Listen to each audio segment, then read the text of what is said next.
कैसे हैं आप सभी लोग। एक बार फिर से स्वागत है आपका हमारे YouTube channel study with Yogesh में। आज आपकी आरओ की क्लास नंबर 7 है, ठीक है। 7th नंबर की क्लास हम देखेंगे। और ध्यान रखना बच्चों, 3 अक्टूबर से हम लोग इन क्लासेस में कुछ चेंजेस करेंगे, ठीक है।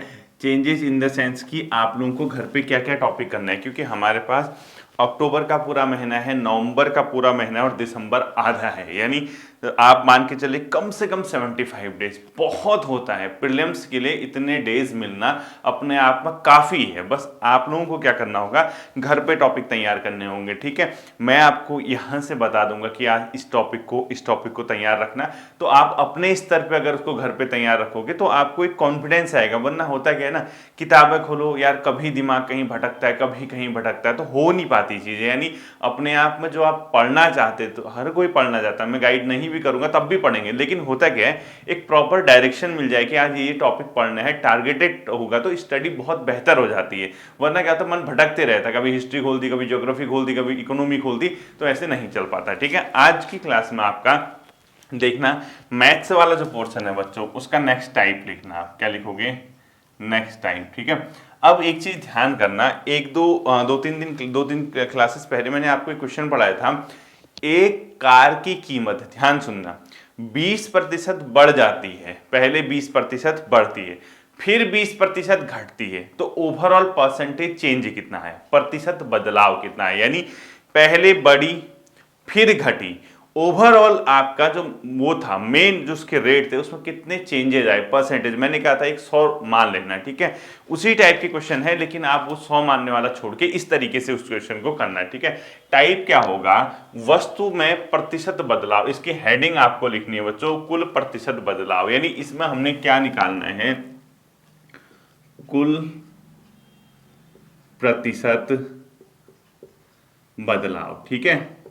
अब आप कहोगे सर बताइए, ये तो हम ठीक है टाइप है, क्वेश्चन क्या पूछेगा। क्वेश्चन मैं बताता हूं, देखो क्वेश्चन जैसे ही मैंने ये बताया कुल प्रतिशत बदलाव, तो डायरेक्ट आपको क्वेश्चन पता होना चाहिए कि प्रश्न क्या पूछेगा। पहले क्वेश्चन ऐसे ही लिख लो, एक कार की कीमत पहले 20% बढ़ी, ठीक है, पूरा लिखना। एक कार की कीमत पहले 20% बढ़ी तथा बाद में उसी कार की कीमत 20% घट गई, ठीक है। बाद में उसी कार की कीमत 20% घट गई, ठीक है, ये घट गई, ठीक है, पूरा लिखना। एक कार की कीमत पहले 20% बढ़ी, बाद में 20% घट गई, तो कार की कीमत में कुल प्रतिशत बदलाव ज्ञात कीजिए। कार की कीमत में, पूरा लिखना, कुल प्रतिशत बदलाव क्या हुआ, ठीक है। ऐसा क्वेश्चन आपसे पूछेगा। कभी भी इस प्रकार का क्वेश्चन अगर आपको दिखे जिसमें 2% दिए हों, एक बढ़ने वाला एक घटने वाला, या कितना क्या किया जाए, और उसमें कुल प्रतिशत बदलाव पूछे, तो सिंपल सा फॉर्मूला है बच्चों कुल प्रतिशत बदलाव का। आप इसका फॉर्मूला लिख लीजिए, कुल प्रतिशत बदलाव। हमेशा ध्यान रखना, ठीक है।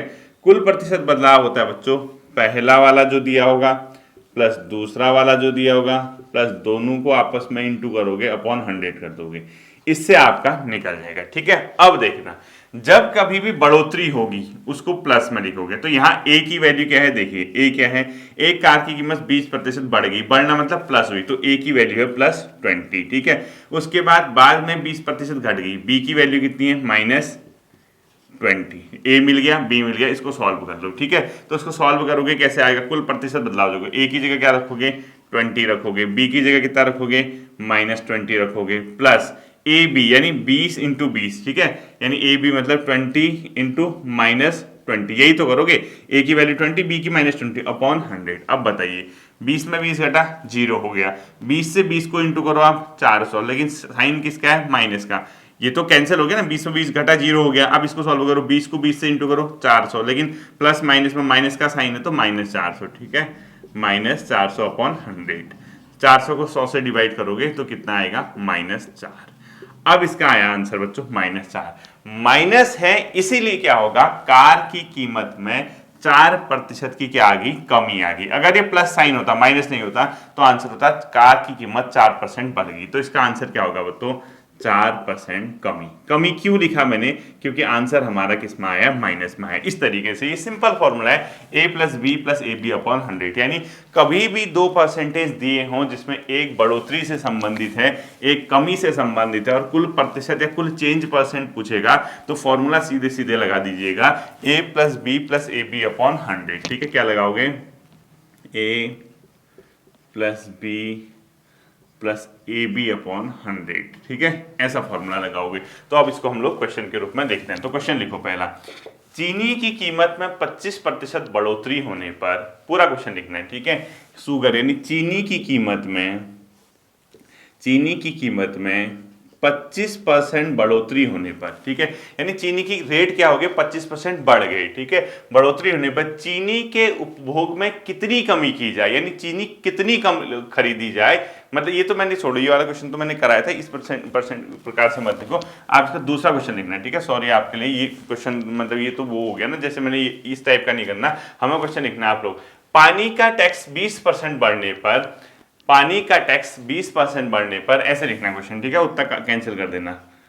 पानी का टैक्स, चीनी वाला तो करा दिया मैंने, पानी का टैक्स 20% बढ़ने पर, पानी का टैक्स 20% बढ़ने पर, पूरा लिखना, उसका उपभोग 20% घट गया। ठीक है, उसका उपभोग यानी पानी लोगों ने 20% कमी कर दी उसके उपभोग में, पानी का उपभोग 20% घट गया। क्या लिखा आपने, पानी का टैक्स यानी वाटर पे जो टैक्स लगाया वो 20% जैसे ही बढ़ा तो उसका उपभोग 20% क्या हो गया बच्चों, घट गया। खर्चे के बढ़ने या घटने का परसेंट क्या है, तो क्वेश्चन क्या पूछा, खर्चा या तो बढ़ा होगा या घटा होगा, के बढ़ने या घटने का परसेंट क्या होगा, घटने का प्रतिशत क्या होगा, ये क्वेश्चन पूछा। ठीक है, देखो पानी था बच्चों, उस पर टैक्स लगा दिया 20% ज्यादा, तो लोगों ने उसका उपभोग 20% कम कर दिया। ठीक है, उन्होंने कहा यार इतना महंगा हो गया पानी, भाई सरकार ने महंगा कर दिया, इसको कम कर दो।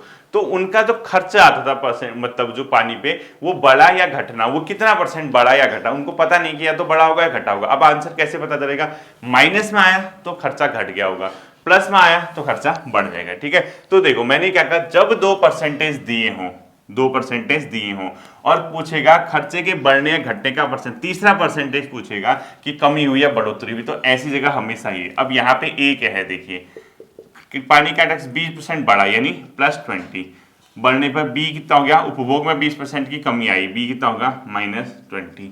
ठीक है, तो आंसर निकाल लीजिए, खर्चे के बढ़ने या घटने का परसेंटेज क्या होगा, ए की जगह रखो 20, बी की जगह रखो -20, प्लस ए बी की जगह रखो 20 इंटू -20 अपॉन 100।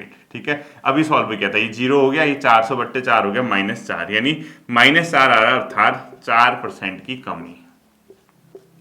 तो पानी का खर्चा जो हो गया बच्चों 4% लोगों ने क्या कर दिया, कम कर, मतलब 4% उसमें पानी पे जो खर्चा आ रहा था वो क्या हो गया, 4% कम हो गया। ठीक है, ये प्रतिशत बदलाव इस तरीके से आप लोग निकालोगे। अगला लिखिए आप इसी तरीके का क्वेश्चन, क्योंकि ये जितने आप लोग प्रैक्टिस करोगे ना 2-2 3-3, मैंने क्या कहा आपसे, जिसकी मैथ्स रीजनिंग नहीं है, ठीक है, अगर हम इन क्लासेस को 60 क्लासेस करने में भी कामयाब हुए, यानी 60 क्लासेस करने में कामयाब हुए, तो 60 प्रकार के क्वेश्चन कर लोगे आप। अब 60 प्रकार के क्वेश्चन में 15-20 प्रकार के क्वेश्चन भी अगर पेपर में दिख गए और कुछ आप रीजनिंग कर लोगे तो 30-35 नंबर के कंफर्ट जोन पे आप आ जाओगे। ठीक है, अगला क्वेश्चन आपने लिखना है बच्चों, वस्तु की कीमत 20% बढ़ने पर उसकी बिक्री 10% कम हो गई तो व्यापारी की कमाई में कितना प्रतिशत बदलाव आया। ठीक है, देखो वस्तु की कीमत, कोई वस्तु थी बच्चों, वस्तु की कीमत 20% बढ़ने पर, 20% बढ़ने पर, वस्तु की कीमत 20% बढ़ने पर उसकी बिक्री 10% कम हो गई। ठीक है, उसकी बिक्री यानी क्योंकि रेट महंगे हो गए तो उसको बिक्री कम होगी उसकी। ठीक है, उसकी बिक्री 20% कम हो गई। क्या लिखा आपने, वस्तु की कीमत 20% बढ़ने पर उसकी बिक्री 10% कम होगी, लिखो 20% नहीं, उसकी बिक्री 10% कम हो गई। ठीक है, क्वेश्चन है। तो व्यापारी की कमाई में कितना प्रतिशत बदलाव आया, व्यापारी की कमाई में कितना प्रतिशत बदलाव आया, व्यापारी की कमाई में कितना प्रतिशत बदलाव आया, ऐसा क्वेश्चन, ठीक है। वो कहेगा आपसे ये इतना महंगा हो गया तो इसका कंजम्पशन इतना कम हो गया तो कितना परसेंट बदलाव आया, वही क्वेश्चन है। देखो वस्तु की कीमत 20% बढ़ गई, ए की जगह कितना लिखोगे 20, ठीक है। उसकी बिक्री 10% कम होगी, बी की जगह कितना होगा, कम होगी तो -10, ठीक है। मतलब जो कम हो रहा है तो उसको माइनस लगाओगे, जो बढ़ेगा तो 20, प्लस ए बी की जगह यानी 20 इंटू -10, यही तो आएगा अपॉन 100, ठीक है। तो 20 में से 10 कम करो आप, कितना हो गया 10, प्लस 20 को 10 से इंटू करो 200 हो जाएगा, लेकिन साइन किसका आएगा माइनस, ठीक है। तो 10, ये तो 20 में 10 कम गया 10 गया, 20 और 10 को इंटू करो 200, ठीक है, -200 हो गया ये बच्चों, माइनस ये प्लस लगा, ये ऐसे लगा लो, ऐसे समझ जाओगे, ऐसे 200 को ब्रैकेट में रखो अपॉन 100, ठीक है। तो 0 से 0 कैंसिल हो गए, ये प्लस माइनस माइनस हो गया, 10 - 2 यानी 8%। और साइन किस में आया बच्चों, पॉजिटिव या नेगेटिव, पॉजिटिव साइन आया, क्योंकि चिन्ह बढ़ेगा है, 10 में से 2 घटाएंगे तो 8 आ जाएगा। तो जो व्यापारी है उसमें कितना प्रतिशत बदलाव आया बच्चों, कमाई में 8% की बढ़ोतरी होगी, क्योंकि बढ़ोतरी पूछा, अब इसमें क्वेश्चन सेम होगा, हाँ 8% कमी 8% बढ़ोतरी, दोनों ऑप्शन होंगे, क्योंकि आंसर पॉजिटिव आया है तो 8% की बढ़ोतरी होगी, 8% की बढ़ोतरी हो गई, ठीक है। मुझे नहीं लगता कि आपको ये टफ लगा होगा। अगला क्वेश्चन लिखिए इसी प्रकार का, 2-3 टाइप कर लो एक ही क्वेश्चन के, ठीक है। तो उससे फिर आपका क्या होगा, मुंह जबानी याद हो जाएगा इस टाइप का क्वेश्चन, मुंह जबानी, परीक्षा वाला भी मैंने करा दिया, अंक वाला, ठीक है। अगला क्वेश्चन लिखो आप, कंप्यूटर की कीमत 20% कम होने पर, कंप्यूटर की कीमत 20% कम होने पर, यानी कंप्यूटर की कीमत क्या होगी बच्चों, 20% माइनस होगी, ठीक है। कंप्यूटर की कीमत 20% कम होने पर उसकी खरीद 30% बढ़ जाती है, उसकी खरीद, क्योंकि रेट कम हो गई तो लोगों ने खरीदना ज्यादा कर दिया, ठीक है। उसकी खरीद 30% बढ़ जाती है, यानी कंप्यूटर की कीमत 20% कम होने पर उसकी खरीद 30% बढ़ जाती है। व्यापारी की पर कमी पर क्या प्रभाव पड़ा, यानी व्यापारी की कमाई पर क्या प्रभाव पड़ा, ठीक है। क्वेश्चन लिखो, व्यापारी की कमाई या व्यापारी की बिक्री पर क्या प्रभाव पड़ा, बिक्री पर प्रभाव, यानी कितना परसेंट व्यापारी की बिक्री पर प्रभाव पड़ा। तो देखिए कंप्यूटर की कीमत 20% घट गई, तो ए की वैल्यू कितनी बच्चों, -20, -20 क्यों कहा मैंने, क्योंकि घटी है। खरीद यानी बी कितना हो गया, +30, तो रख दो वैल्यू, ए की जगह -20, बी की जगह +30, प्लस ए बी, यानी 20 को 30 से इंटू करो, बी ए इंटू बी होता है नहीं, ए और 20 और 30 को 3 दूना 600, लेकिन साइन किसका आएगा, माइनस का आएगा, क्योंकि माइनस लगा उसके आगे, ये तो पता होगा ना, ये तो बहुत बेसिक चीज़ है। तो देखो प्लस माइनस क्या होगा, माइनस होगा, 30 में 20 कम किया 10 हुआ, साइन किसका आएगा, बढ़ेगा, तो ये 10 हो गया, और ये 600, ये 100 से 600 माइनस 6 बार कट गया, ठीक है। 10 - 6 से कितना आएगा, 4 आ गया, तो पॉजिटिव आंसर आया ना, साइन पॉजिटिव है, तो 4% की बढ़ोतरी होगी, 4% बढ़ोतरी। व्यापारी की कमाई पहले से 4% क्या होगी बच्चों, बढ़ गई। इस चीज को भी आप लोग क्या करोगे, ध्यान में रखोगे, ठीक है। अगला क्वेश्चन लिखो, कार की कीमत 20% बढ़ती वाला मैंने करा दिया। तो अब बताइए, यहां से अगर क्वेश्चन आपका पूछता है एग्जाम में, यानी आपका एग्जामिनर को लगता है कि यार इनसे परसेंटेज बदलाव वाला, क्या आपको ये क्वेश्चन करना टफ लगेगा। अब आप बच्चों देखो, मैं एक एक क्वेश्चन तो करा नहीं पाऊंगा, जैसे मैं कोशिश करूंगा कि आपके एग्जाम तक मैं हर सेक्शन को छू के जाऊं। इसमें क्या है, उत्तराखंड देखो, मैंने खुद जितना महसूस किया आप लोगों के आरओ एग्जाम के लिए, उत्तराखंड मैंने पढ़ाई हुई है, उत्तराखंड पढ़ाने की जरूरत है ही नहीं ना, मैं पढ़ाऊंगा, मैं साफ साफ कहता हूं, क्योंकि जिसको पढ़ना है प्लेलिस्ट में फोल्डर बने हुए हैं। तो 30 नंबर की उत्तराखंड का काम आपका हो गया, ठीक है। करंट अफेयर और उत्तराखंड करंट अफेयर में पढ़ा ही रहा हूँ, वो बीच बीच में आपकी क्लासेस आएंगी, पहले भी पढ़ाई रखी, वो लगभग आपका दोनों मिला के पोर्शन मान के चलिए 10 से 12 नंबर का वो काम हो जाएगा आपका। जीएस बहुत हमने की हुई है, ठीक है, और हम आगे भी करेंगे। इसके अलावा जो मैथ्स रीजनिंग है, जो प्रॉपर 1/3 अंक लाता है, आपने नोट किया इस एग्जाम में सबसे ज्यादा भाग किसका है, 1/3, प्रॉपर हिस्सा 1/3 किसका है, आपका मैथ्स और रीजनिंग का। इस पोर्शन में कई बच्चों को दिक्कत होती है, ठीक है, उन्हीं के लिए क्लासेस चल रही है, ठीक। अगला देखो बच्चों, टाइप लिखो, अगला टाइप लिखो। इसमें क्या क्वेश्चन पूछता है बच्चों, जनसंख्या पर आधारित प्रश्न होंगे। वो क्या कहेगा, एक शहर की जनसंख्या प्रारंभ में इतनी थी, शहर की जनसंख्या, ठीक है, वह प्रतिवर्ष 4% की दर से बढ़ दी गई। जैसे किसी शहर की जनसंख्या 100 है, हर साल 4-4-4% बढ़ रही है, तो 5 साल बाद उस शहर की जनसंख्या कितनी हो जाएगी, या ऐसा क्वेश्चन पूछेगा। या पूछेगा एक शहर की जनसंख्या इतनी थी, जो भी देगा 100, 200, 300, ठीक है, वह प्रति वर्ष 2% की दर से कम हो रही है, यानी शहर की जनसंख्या 2% कम हो रही है, 6 साल बाद उस शहर की जनसंख्या कितनी होगी? दूसरा क्वेश्चन ये पूछ सकता है। तीसरा वो कहेगा एक शहर की जनसंख्या जो भी थी, मतलब एक शहर की जनसंख्या पहले 2 वर्ष इतने % की दर से बढ़ी, मतलब वो कहेगा कि पहले वर्ष से इतने दर से बढ़ी, दूसरे वर्ष से इतना घट गई, यानी पहले तो बढ़ी अगले साल घट गई, तो वर्तमान जनसंख्या क्या है, कुछ ऐसा क्वेश्चन पूछेगा। ठीक है, तो अगला टाइप आपको लिखना है बच्चों, जनसंख्या पर आधारित प्रश्न। क्या लिखोगे? हेडिंग जनसंख्या पर आधारित प्रश्न, जनसंख्या पर आधारित प्रश्न। ठीक है, जनसंख्या पर आधारित प्रश्न नेक्स्ट टाइप ही हो गया। ठीक, अब देखो बच्चों, इसमें आपको जो लिखना है वो क्या लिखोगे? पहला लिखो टाइप 1, इसमें टाइप 1 होगा। ठीक है, यदि वर्तमान जनसंख्या P है, यानी कोई जनसंख्या दी होगी आपको, ठीक है, पॉपुलेशन जो दिया होगा, यदि वर्तमान जनसंख्या P है, यदि वर्तमान जनसंख्या P यानी जो दी हुई होगा आपको, ठीक है, वह प्रतिवर्ष R% कुछ परसेंटेज की दर से बढ़ रहा होगा। ठीक है, लिखो P है वह R%, R मतलब रेट, ठीक है, की दर से बढ़ रही है, यानी कुछ दर दिया होगा 2% 3% की दर से बढ़ रही है, तो n वर्ष बाद, n मतलब 4 साल 5 साल 6 साल बाद, ठीक है, उस शहर की जनसंख्या क्या होगी? n वर्ष बाद जनसंख्या क्या होगी? ठीक है, ऐसा क्वेश्चन पूछेगा। तो आपको कुछ नहीं करना, वो तो n वर्ष बाद, जैसे 3 वर्ष बाद, 4 वर्ष बाद, 5 वर्ष बाद उस शहर की जनसंख्या पूछेगा, तो वो क्या हो जाएगा? P1 + R/100। ठीक है, क्या हो जाएगा? P बाहर से आएगा 1 + R/100 की पावर n, ये आंसर हो जाएगा। यानी वर्तमान जनसंख्या रखोगे, अंदर फॉर्मूला लगाओगे, 1 प्लस किस दर से बढ़ रही है, 2% 3% 4%, वो लगा दोगे अपॉन 100 पावर n, यानी 3 वर्ष बाद पूछेगा, 4 वर्ष बाद पूछेगा। क्वेश्चन देखो, जैसे क्वेश्चन लिखो, इसमें तुरंत तो क्वेश्चन से हम लोग समझ जाएंगे। ठीक है, क्वेश्चन लिखो, यदि किसी शहर की वर्तमान जनसंख्या 16,000 है, यदि किसी शहर की वर्तमान जनसंख्या 16,000 है, ठीक है, यानी किसी शहर की वर्तमान जनसंख्या 16,000 है, जो प्रतिवर्ष 5% की दर से बढ़ रही है, प्रतिवर्ष 5% की दर से बढ़ रही है। ठीक है, 5% की दर से बढ़ रही है, तो पूरा लिखना, तो 3 वर्ष बाद शहर की जनसंख्या क्या होगी?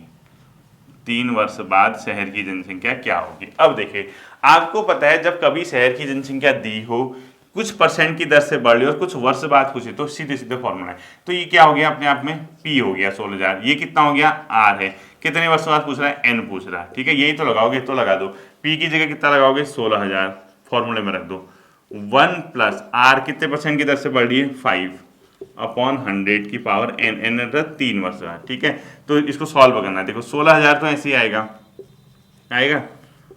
अब इसकी वैल्यू देखो, इसको अंदर क्या होता है जब ऐसा होता है बच्चों, इधर मतलब अब मैं यहाँ LCM लेके करूँ ही नहीं, देखो इससे इसको मल्टीप्लाई करते हैं, प्लस ये जोड़ देते हैं, पता होगा ना, अपॉन में इसी को लिख देते हैं। देखो 100 को 1 से मल्टीप्लाई करो, 100 में 100 × 1 100 + 5 कितना हो गया? 105, और पूरे का यही लिख देते हैं। ठीक है, तो कितना आ गया? 105/100 की पावर 3, ऐसा आएगा। ठीक है, अब ये कैंसिल होगा, कटेगा। देखो ये एक ऐसा नंबर है जिससे दोनों कैंसिल हो रहे हैं, वो है 5। 5 से अगर दोनों को डिवाइड करोगे तो 21 बार कटेगा और 20 बार कटेगा। ठीक है, तो लिखो 16,000 हो गया। ठीक है, अपॉन ये कितना हो गया? 21/5 25 20। ठीक है, ये कैंसिल हो गया। ठीक है, 5 से ये 21 टाइम कैंसिल हुआ और 5 से 20 बार कैंसिल हुआ, ये तो पता ही होगा। अब इसकी पावर 3 है, यानी इसका मतलब होता है पावर 3 का मतलब जब यहाँ उसको 3 बार इंटू करना है इनको आपस में, तो इंटू कर दो आप भी, 21/20 इंटू 21/20। ठीक है, ये होगा। अब इसको सॉल्व करना है। देखो 1 2 3 0 इसके पास है, ये कैंसिल हो गए, 1 2 3 0 इसके भी कैंसिल हो गए। ठीक है, अभी देखो 2 दूना 4 दूना 8, 8 से 16 कितने बार कटा?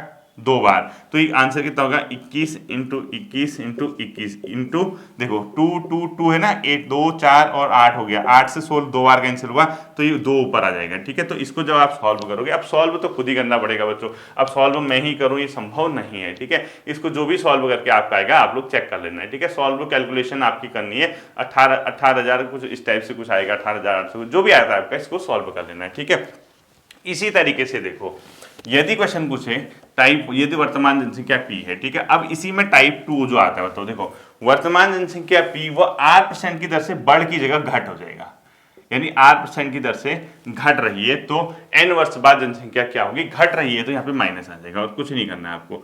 अब मैं इसको कोई क्वेश्चन सॉल्व नहीं कराऊंगा आपको, क्वेश्चन सॉल्व इसलिए नहीं कराऊंगा, वो क्वेश्चन में देगा, आप लिख देना कि घट रही है पूछेगा तो उसको माइनस कर दोगे, माइनस कर दोगे तो बहुत इजीली आपका बन जाएगा। जैसे कोई मतलब कैलकुलेशन टफ वाली नहीं होनी चाहिए। जैसे हम लोग एक क्वेश्चन देते हैं, सपोज लिखो, मान यदि किसी शहर की जनसंख्या, बहुत सिंपल सा दूंगा, ठीक है, यदि किसी शहर की जनसंख्या 1000 है तथा वह 5% की दर से घट रही है, 5% की दर से घट रही है, तो 4 वर्ष बाद उस शहर की जनसंख्या क्या होगी, 4 वर्ष बाद शहर की जनसंख्या क्या होगी। सॉल्व कर दो, पी की जगह रख दो 1000, 1 माइनस कितने परसेंट की दर से घट रही है, 5/100 की पावर n की जगह कितने साल बाद पूछ रहा है, 4 वर्ष बाद। बस हो तो क्या आंसर ये 1000 आएगा, अंदर देखो इससे इंटू 100 इंटू 100 -5 मतलब 95, माइनस का साइन है तो माइनस आएगा, ठीक है, 95/100 की पावर 4 आ जाएगा। अब 95 और 100 को वो करोगे आप सॉल्व, तो ये 19/20 आएगा, ठीक है, 19/20 आएगा, क्योंकि 5 से कैंसिल होंगे,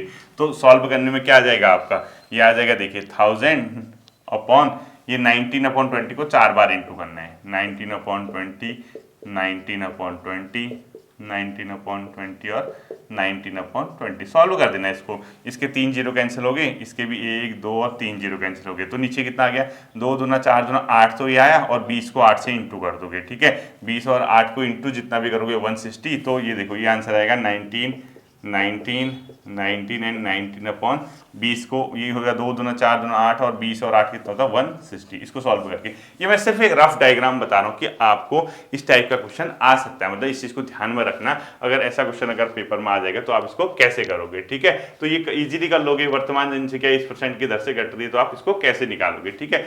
इसी का बच्चों टाइप थर्ड और अंतिम टाइप आता है, ठीक। अगला लिखो तीसरा वाला जनसंख्या पर आधारित प्रश्न, तीसरा वाला लिखो आप इसमें टाइप, ठीक है, थर्ड टाइप लिखोगे, उसको कैसे करना है चेक करो। देखो टाइप थर्ड, पहले क्या कहेगा, पहले वर्ष यदि जनसंख्या कुछ दिया होगा, यदि जनसंख्या पहले वर्ष क्वेश्चन ऐसा दिया होगा कुछ परसेंट की दर से बढ़ रही है, R1% की दर से बढ़ रही है, लिखा होगा 4% की दर से बढ़ रही है, 5% की दर से बढ़ रही है, 6%, ठीक है। दूसरे वर्ष R2% की दर से घट रही है, पहले तो बड़ी बोलेगा, दूसरे वर्ष R2% की दर से घट रही है, यानी पहले वर्ष 2% बढ़ा, दूसरे वर्ष 3% घट गया, ऐसा पूछेगा, ठीक है। तो 2 वर्ष बाद जनसंख्या क्या होगी, कुछ सालों बाद पूछेगा, ठीक है, तो 2 वर्ष बाद या तो कुछ वर्ष बाद या तो 2 वर्ष बाद ही लिख दो, जो भी लिखेगा 3 या 4, 2 वर्ष बाद जनसंख्या क्या होगी, ऐसा पूछेगा, ठीक है। तो सिंपल सा है बच्चों, 2 वर्ष बाद पूछेगा तो आपको क्या करना है, इस वाले फॉर्मूले में बहुत इजीली है, तो ये हो जाएगा कितना, P जो जनसंख्या दी होगी या निकालना होगा, पहले बढ़ रही है तो वही लगा दो 1 + R1/100, आपको पता है कि बढ़ने वाले में हम क्या करते हैं, और दूसरे वाले में घट रही है तो क्या लगा दोगे 1 - R2/100, बस हो तो गया आंसर, ठीक है। इसको वैल्यू रखोगे आपका आंसर आ जाएगा। अब आपको सर क्वेश्चन भी करा दीजिए, इसका लिखो, क्वेश्चन लिखना, एक शहर की जनसंख्या पूरा लिखना आप जिस तरीके से लिखते, ठीक है, एक शहर की जनसंख्या एक वर्ष के दौरान किसी मतलब एक शहर की जनसंख्या एक वर्ष के दौरान पहले 5% की दर से बढ़ी और दूसरे वर्ष 5% की दर से घट गई, ठीक है। देखो पहले 5% की दर से बढ़ी, R1 बराबर 5% बढ़ी, दूसरे वर्ष 5% की दर से घट गई, यानी दूसरे वर्ष क्या होगी बच्चों, 5% की दर से घट गई, यदि दूसरे वर्ष के अंत तक जनसंख्या 1596 है, ठीक है, यानी जनसंख्या की वैल्यू दे रखी है, ठीक है, दूसरे वर्ष के अंत तक, यानी फाइनल दूसरे वर्ष सेकेंड ईयर के अंत तक जनसंख्या 1596 है, 1596 है, तो प्रारंभ में तो क्या कह रहा है, प्रारंभ या पहले वर्ष के प्रारंभ में जनसंख्या कितनी थी, ठीक है, तो लिखो पहले वर्ष के प्रारंभ में जनसंख्या कितनी थी। सिंपल सा क्वेश्चन है। देखो अब इसमें फॉर्मूला लगाना है, ठीक है, ये क्या रखा है, देखो 2 वर्ष बाद जनसंख्या क्या होगी, यानी बाद वाली जनसंख्या क्या होगी, यानी यहाँ पे लिखते हैं बाद वाली जनसंख्या इक्वल टू, यही तो है ना, बाद वाली जनसंख्या इक्वल टू, ये फॉर्मूला है। अब यहाँ दिया है देखो 2 वर्ष के पश्चात इतनी है, बाद वाली जनसंख्या ऑलरेडी दे रखी है, तो लिखो 1596 इक्वल टू प्रारंभ में जनसंख्या क्या थी पूछ रहा है, पी को ऐसी रहने दो, अपॉन 1 + R1 की जगह देखो कितना बच्चों 5%, 5/100 इंटू 1 - R2 की जगह कितना है 5/100। अभी सॉल्व भी किए थे हमने। ये कितना आया था, 100 को 1 से 100 प्लस 105/100, यानी इसकी वैल्यू आ गई थी 21/20 और इसकी आई थी 19/20। अगर आपने पढ़ा होगा तो कितना आएगा देखो, 1596 इक्वल्स टू, इसकी वैल्यू कितनी आएगी पी, और अंदर तो कितना आ जाएगा बच्चों, इसकी वैल्यू अभी आपने निकाली थी 20 इंटू 19/20, हमने ये निकाला था। ठीक है, अब वो क्या कह रहा है, तो अंत में जनसंख्या कितनी होगी, यानी पी की वैल्यू निकालो कह रहा हो, पी निकालो कह रहा है। तो हमें पता है पी कैसे निकालते हैं, अभी फॉर्मूला बताया है। पी जब निकालना है बच्चों, जब कभी ऐसी कंडीशन होती है सॉल्व करने में, ये जो ऊपर आ जाएंगे ये नीचे चले जाएंगे। ठीक है, जैसे अगर आप इक्वल के इधर उधर ट्रांसफर करोगे इनटू वाली चीजों को, नीचे वाला ऊपर, ऊपर वाला नीचे आ जाता है, तो ये नीचे वाले दोनों ऊपर चले जाएंगे। तो कितना हो जाएगा देखो, 1596 इंटू में है ना, तो ये भी ऊपर चला जाएगा 20 और नीचे वाला भी 20, और जो ऊपर के हैं वो कहाँ जाएंगे, नीचे आ जाएंगे, 21/19। जब आप इसको सॉल्व करने के लिए बैठोगे तो आपका क्या आएगा आंसर, लगभग कुछ आ जाएगा, शायद 1600 मतलब इस टाइप का कुछ आएगा, 1600 के आसपास। इस तरीके से इस क्वेश्चन को करना है। ठीक है, चेक कर लेना आंसर क्या आ रहा है। मैं कैलकुलेशन नहीं करता, नहीं मैं कैलकुलेशन पर बहुत ज़्यादा बिलीव करता हूँ। वो तो कैलकुलेशन तो बच्चों ना पढ़ाई जा सकती है, ना कुछ की जा सकती है, इतनी कैलकुलेशन की उम्मीद तो हम आपसे कर ही सकते हैं। ठीक है, ये थी आपके बच्चों दो टाइप के मैथ्स के क्वेश्चन थे। इसको आप सही तरीके से कर लेना है। ठीक है, बाकी जीएस है, उत्तराखंड है, अपने स्तर से उसको रेगुलरली आप लोग तैयार करते रहिए। 2-3 तारीख से हम लोग उसके प्रॉपर तरीके से मैं आपको गाइड कर दूंगा कि कौन सा टॉपिक पढ़ना है, कहाँ से क्वेश्चन आएगा, किस तरीके का क्वेश्चन आ सकता है, हम उसको वहाँ से कवर कर लेंगे। ठीक है, फिर मिलते हैं अगले सेशन पे, अपना ध्यान रखिएगा। Thank you.